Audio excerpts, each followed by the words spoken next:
Hey everyone, many of you have been asking me for a detailed video on Livestream audio. I'm excited to finally dive into it.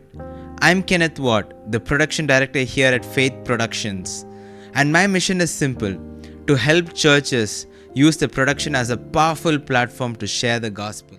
In today's video, I'll be covering the basics of setting up a separate audio feed for your live stream, why it's essential, and I'll even walk you through my personal mix template that I use every week at our church.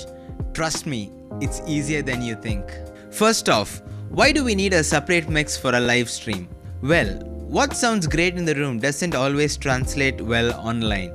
PA mix is designed for the live room where people are present. The acoustics of the room, the natural sound from the instruments, and the energy of the room all affects what people hear. The PA mix may need very minimal processing, just enough to get good clarity and avoid feedback. In a DAW, you can add a wide range of effects, mix them carefully, and also monitor your mix in real time. That's why a dedicated live stream mix helps to ensure your vocals, instruments, and overall balance sounds clear online, not muddy or uneven. Here's the basic gear that you will need for a separate mix for your church audio live stream: a Mac or a Windows PC, a digital audio workstation like Logic Pro, Reaper, or Pro Tools Ableton, an audio interface with headphones, a mixer with USB or Dante capability, and if you have a separate room to monitor the mix, that would be great. Configure your DAW. Once you connect your mixer to your PC, make sure you select the correct input and output settings to receive signal from your DAW. And for the output, you can use NDI as an option. NDI is audio over network. It's a free source, and you can use this to send audio to OBS or vMix or any of your streaming platforms. Step 3. Create your tracks. Inside your DAW, create separate tracks for each channel like vocals, drums, guitars, etc. This lets you mix them individually, like adding EQ, compression, reverb, and much more. So this is my live stream mix template that I use every Sunday here at my church in Bangalore. So as you can see, the first 6 channels are my main vocal microphones, the worship leaders, and the preacher.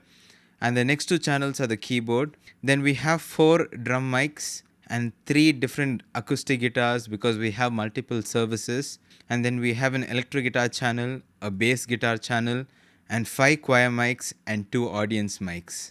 So I'll be doing a short video on the audience mics soon. And over here, this is the reverb and the delay, a parallel compression for the drums. I have some more parallel compressions, but then I didn't turn them on. And then this is the keys reverb, the acoustic guitar reverb, the electric guitar reverb, and that's it. Nothing much complicated. So I'll be doing a breakout on my pastor's microphone. My pastor's microphone, we're using the Waves PSC plugin. This is an incredible plugin. It helps avoid bleed in the microphone, feedback, and much more. And then we have the channel EQ. In the EQ, we have cut down a bit of low end and I've boosted a little bit of the high end. He uses a headset microphone. And this is the CLA 2A compressor to maintain the dynamics, and this compressor sounds amazing. And then we have the vocal rider to keep up the vocals, and then the multiplier plugin, the Logic stock plugin. And for the keyboard, I've just done some basic processing. I have a stereo out from the keyboard. I've panned them left and right, and I've just added an EQ, cutting down a bit of the low end, and added a little bit of compression to maintain the dynamics. And for the drums, for the kick drum especially, I've replaced the kick drum with a trigger plugin called Steven Slate Trigger. I would highly recommend this if you think your kick drum doesn't sound that great, so you could replace them with plugins like this. And I would show a sample. This is how the kick sounds without the plugin.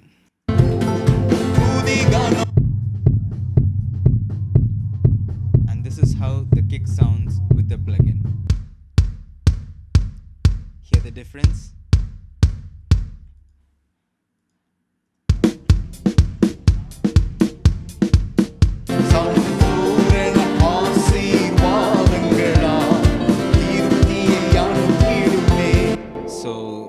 And then for the snare, I didn't want to replace the snare with a trigger plugin because the snare tone sounded really good. So I just added some EQ, and then I just used a preset basically from Logic. Quite simple and easy to use. And then we have two overhead microphones with just some EQ again, nothing much complicated. We're going to get some more microphones. As you can see, I've added a parallel compression for the kick and snare for our drums. So the parallel compression gives a little bit of punch and make sure it blends in well within the mix. So this is how the drums sound without the parallel compression.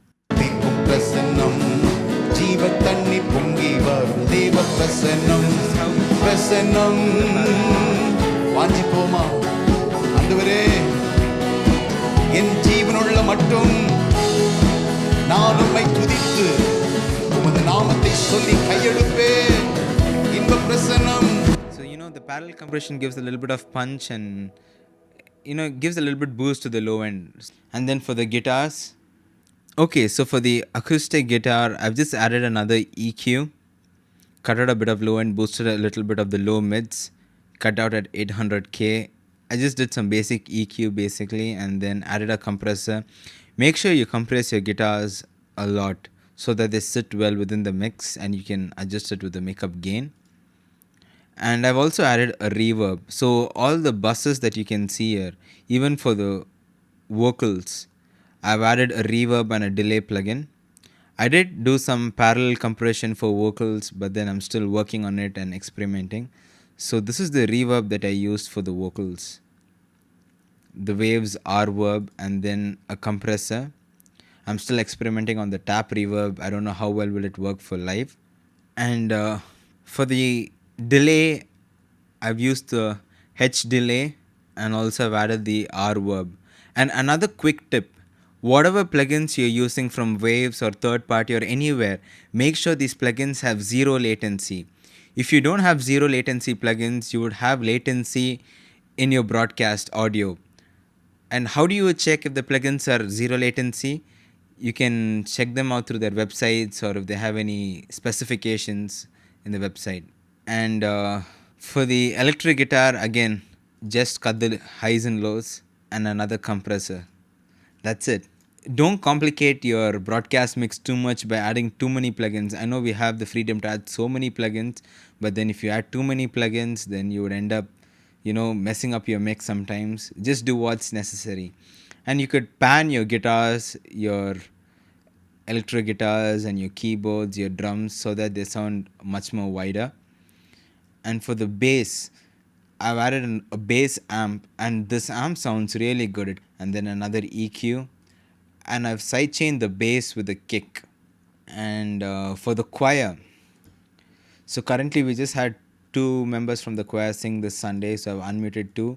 I've just grouped the choir and I've done a master bus processing, added a basic EQ, compressor, and sent some reverb to it. That's it. And this is our playback. So when we play any announcements or anything like that, there's no EQ on this. And now comes the audience mic. So for the audience mic, I've done a basic EQ.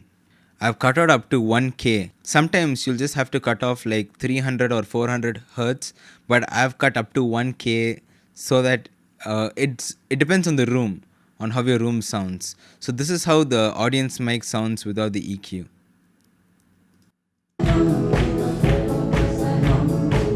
Can you hear there's a lot of low end rumble and unnecessary sound that's not required? So now with the EQ, I'll be doing a detailed video on my crowd mic soon.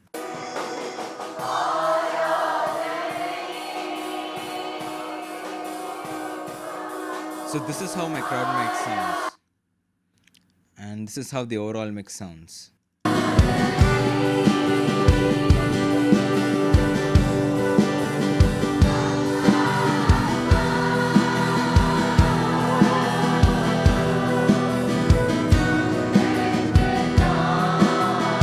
And for the mastering part, the final stereo out that goes to a broadcast mix, I've added the Waves Abbey Road Mastering Chain plugin. This plugin sounds really good.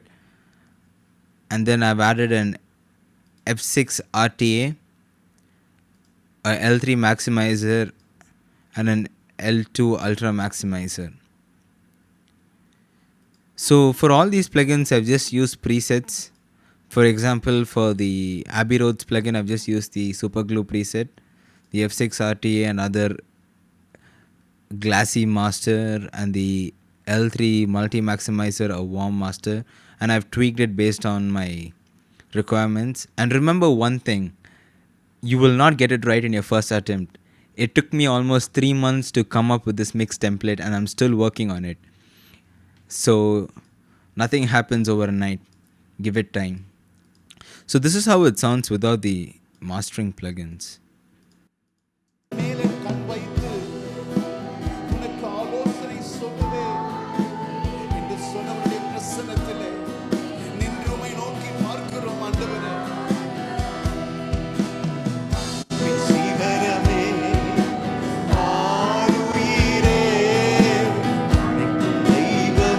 So all the multi-maximizer and the ultra maximizer, they make sure they keep the volume level steady for your broadcast audio so that your listeners don't have to keep switching their volume level or tuning their volume level up and down.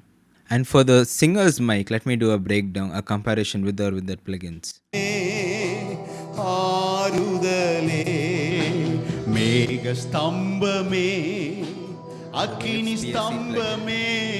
A channel EQ, cutting down